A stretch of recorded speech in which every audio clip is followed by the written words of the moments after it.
Мы всегда поддерживали постоянный контакт с командирами воинских частей, где служат призывники Республики Коми, и будем делать это и впредь. С такими словами глава Коми обратился к командирам воинских частей, дислоцированных на территории нашего региона, поздравляя их с наступающим Днем защитника Отечества. Вячеслав Гайзер заявил о готовности оказывать всестороннюю поддержку военному комиссариату и воинским частям, как в деле организации призыва на военную службу, так и в дальнейшей работе с ребятами, призванными из нашей республики. Накануне в Москве состоялся праздничный прием для военнослужащих, призванных из нашей республики и проходящих службу в частях Москвы и Московской области. Это около 80 бойцов. Виктория Палкина с подробностями встречи. Встреча со срочниками в постпредстве республики начинается с телемоста Москва-Ухта. Ребятам из Северной Жемчужины едва удается сдерживать эмоции. Во главе с городским военкомом по ту сторону экрана матери, жены и даже маленькие дети. Дмитрию Гореву удалось увидеть своего полуторагодовалого сына Руслана. Скучно, а на самом деле все очень хорошо. Я очень рад вас видеть, сын, привет! В неформальной обстановке 10 ухтинцев обменялись последними новостями с родными. Похвастали первыми знаками отличия и достижениями. Мамы, конечно, интересовались взаимоотношениями со служивцами и качеством питания.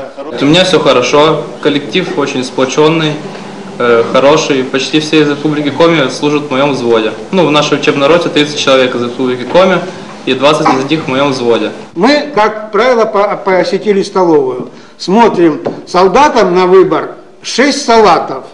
Вот я не утрирую, так ведь, да? Приходит в столовую, принимает пищу, 6 салатов, пожалуйста. Прием для солдат в представительстве подытожил февральский тур делегации Коми по 4 войсковым частям Москвы и Подмосковья, 2 из которых входят в состав легендарной отдельной дивизии оперативного назначения внутренних войск МВД России имени Дзержинского.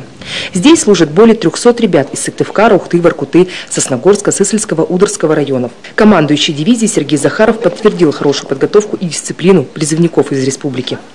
У нас служат и офицеры. У нас служат и прапорщики, у нас служат и военнослужащие по контракту, на должностях солдат и сержантов. Конечно, есть. Никого не могу ни про кого сказать плохие слова, только хорошие. Для солдат праздник отметился и личными встречами вживую. Например, призывник из Печоры смог повидаться в представительстве с отцом, а ветеран воинской службы Александр Тимушев, который пришел поздравить призывников, в числе приглашенных солдат нашел земляка из родного села Уснем Усть-Куломского района. Мы достаточно интересно пообщались с ребятами.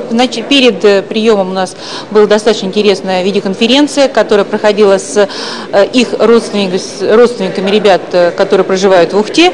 И в прошлом году это был Сыктывкар, в этом году Ухта. Мы уверены, что эта традиция продолжится, и мы будем продолжать общение с другими городами республики. В целом прошел концерт, ребята познакомились со своими сверстниками, коллегами, которые служат здесь, в Подмосковье, и поздравили всех 23 февраля. Дух бойцов подняли популярные военные песни, которые солдаты с воодушевлением подпевали вместе с профессиональными артистами, а завершил встречу праздничный обед. Виктория Палкина, Константин Куратов, Наталья Кротович, телеканал Юрган, Москва.